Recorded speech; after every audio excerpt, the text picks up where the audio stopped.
The science behind a good cup of coffee.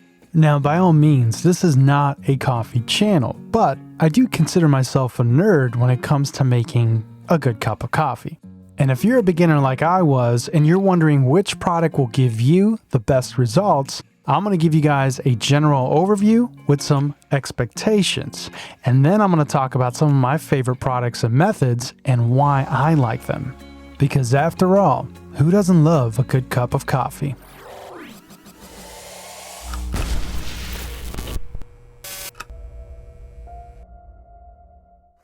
Okay, so I'm a huge coffee nerd, and I wanted to share with you guys some of my favorite devices. I'll have a link in the description below for each one of these devices if you are considering buying one for yourself. This is not going to be a detailed video on how to use each of these devices. It's more of an overview and what are the differences between them. And really, it's primarily for those of you guys that are maybe just starting out and want to consider the finer science of brewing your own coffee, which is also quite addicting. Okay, let's talk about some of my favorite devices. We have the Chemex, the French press, and the Moka Pot. The Chemex utilizes the pour-over method, whereas the French press utilizes the immersion method, and the Moka Pot kind of mimics an espresso, but not quite. It's not considered an espresso. Another really popular method and device that I'm not featuring here is actually the V60. Now, I don't personally own a V60, but later on in the video, I'll explain why I didn't include it. There are so many variables to making great coffee. But if you would like me to make a future video on a specific method, for example, if you're wondering how to make the perfect French press, or great pour-over techniques for the Chemex, or you might be finding out that your Moka Pot is coming out really bitter, and you want some advice on that, leave me a comment below on the video you would like me to shoot, and I'll be more than happy to do it. So in this video, I'm just going to talk about the basics, the constants, to help you get the fundamentals down so you can consider one of these methods. Okay, now let's talk about the first one, which is a really popular pour-over style coffee, the Chemex. A great tip I can give you for the Chemex or any pour-over style coffee is to properly pre-rinse the filters to get out all of that paper taste. Now, for a Chemex style product, when you unfold the filters, you're going to have a thicker side and a thinner side. The thicker side should always go against the sprout. This will actually aid in filter clog. The coffee grounds should be coarser than what you would typically find at a grocery store, but finer than a French press. Another big tip is to allow your coffee grounds to initially fully saturate, which is called the bloom. I like to do it in a circular motion, making sure I get all of the coffee grounds, and then I allow it to fully settle for around 30 seconds.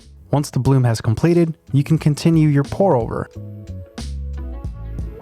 I usually pour over in a circular motion and then finish off with all the water going directly in the center. The Chemex has a pretty good capacity and easily fills up 2 large cups of coffee. I highly recommend buying a digital scale because things can get tricky. But that, in a nutshell, is a pour-over using a Chemex. Next one up is probably the most popular method, especially for new beginners that are trying to make their own coffee, the French press. I like to grind my coffee on the coarsest setting. It's actually the coarsest setting on my machine. And then I pour in my hot water in a circular motion, making sure that all of the coffee grounds are properly saturated. And then I allow the entire thing to brew for around 3.5 minutes. I usually use a timer. Once the timer goes off, I gently press my French press, and it always delivers delicious coffee. Now let's talk about the Moka Pot, which is an espresso-like coffee machine. The Moka Pot is traditionally aluminum, but I'm going to be talking about 2 different models. One's a budget-friendly aluminum version, and the other one is a stainless steel. This aluminum version is really nice, and honestly, for the price, I think they did a great job. Now, if you can, get the original Belletti, but if you can't, this is a great alternative. I personally went with the stainless steel Belletti Venus, and I really like this model. It's stainless steel, so I know that there won't be any leaching, it's going to be a lot easier to clean, and it's going to work on all types of stovetops. Gas, induction, electric, you name it. I always like to start off my Moka Pot by pre-boiling hot water. And while that's going on, I usually prepare my coffee grounds. The coffee grounds should be a lot finer than what you would typically find at a grocery store, but less finer than what you would have for an espresso. And then I fill up my chamber, and it's really important to fill up just below the pressure relief valve. Never go higher than that because that is a safety feature. And then I start pouring in my coffee. It's important to completely fill up the cup, but do not pack or press it.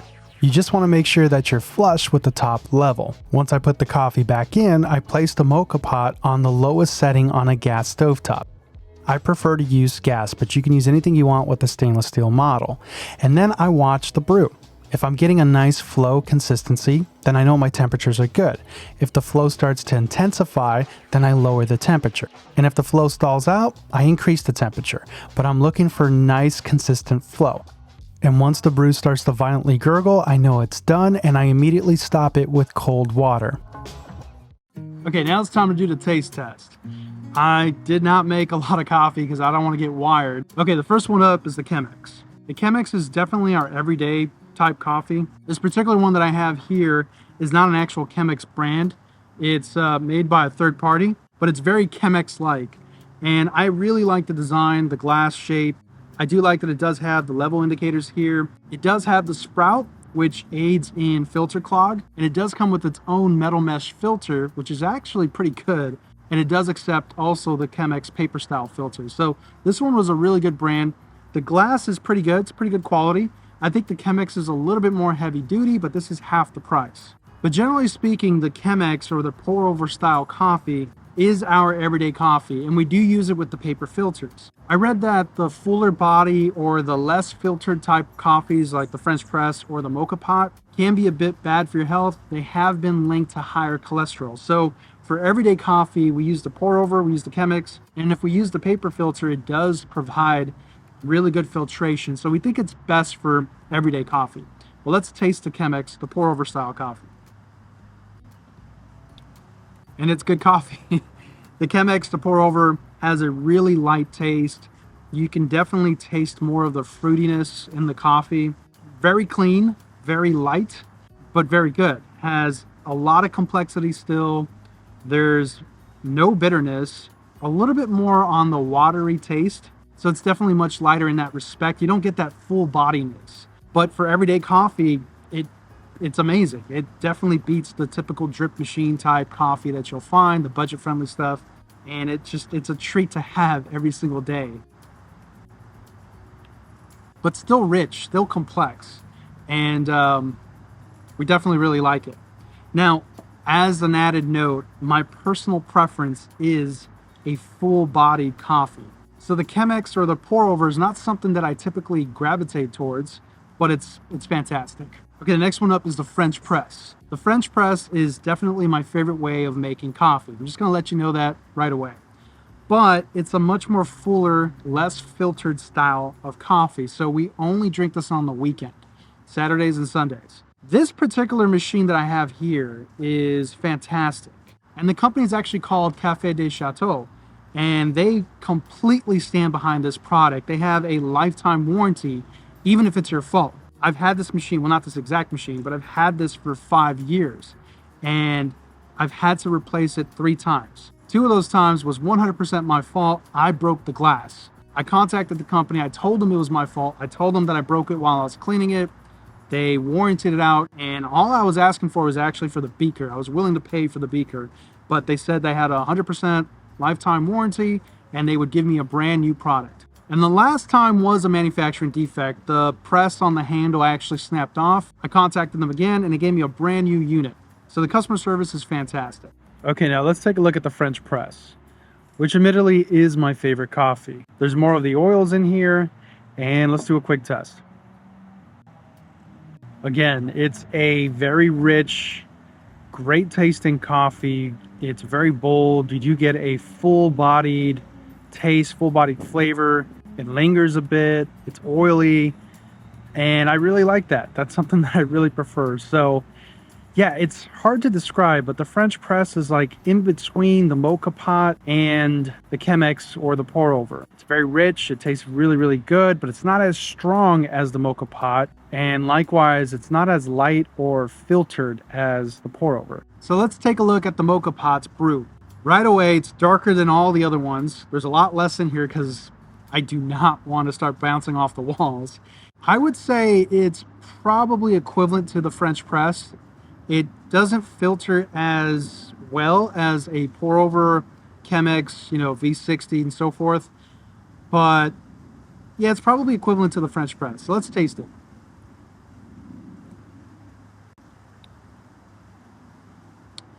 Yeah, the Moka Pot's really, really good. It's bold. It has a very rich, full body taste. It does have a slightly bitter taste, and if you don't do it right, you'll get a very bitter taste. So technique's important, but it's not that hard to learn. You just got to take your time. And really, with any one of these products, you do have to kind of experiment a little bit to figure out your personal preference. But the Moka Pot is very espresso-like, very, very bold, strong, full-bodied, and we typically love to drink this as a treat after dinner, something that we're really looking forward to. We're in the mood for an espresso because it really does make a fantastic cup of coffee. And it also does really well with milk. So if you like adding milk to your coffee, the Moka Pot's perfect for that because of the bitterness. It kind of balances things out. But that, in a nutshell, is the Moka Pot. Okay, so why not the V60? Why didn't I include the V60? Why do I not personally own a V60? And it really comes down to one reason. I don't prefer a highly filtered coffee. And I already own the Chemex, which is a great pour-over filtered coffee equivalent. And I like the look of the Chemex. I like this glass vintage look. And I feel like with the Chemex, it already kind of fills in that gap for me. With that being said, a V60 makes an amazing cup of coffee, and they're really popular. But my personal preference is the Chemex. And I think if you are considering a V60 or a Chemex, those are the two that you really should consider. Now, there's a lot of other machines and methods that I didn't consider here. And that's not because they're bad or I think less of them. It just so happens that these three particular methods and products were the ones that I ended up with. For example, I know the AeroPress is very popular, and now there's an American press which kind of takes the AeroPress and the French press and combines them together. And I personally don't have any experience with those, and I can't really talk about them. So I'm going to stick to what I know. And I'm going to give you guys an introduction to what I consider the three top and most popular methods of brewing coffee at home. That's it for me, guys. I hope you found this video informative. Check out some of my other videos, and I will catch you on the next one. Take care, everybody. Hey, everybody. I really hope you enjoyed that video. Please support the channel by liking, subscribing, and sharing with your family and friends. Follow us on social media and check out our new merchandise store. And above all, thank you for supporting this channel, and thank you for watching.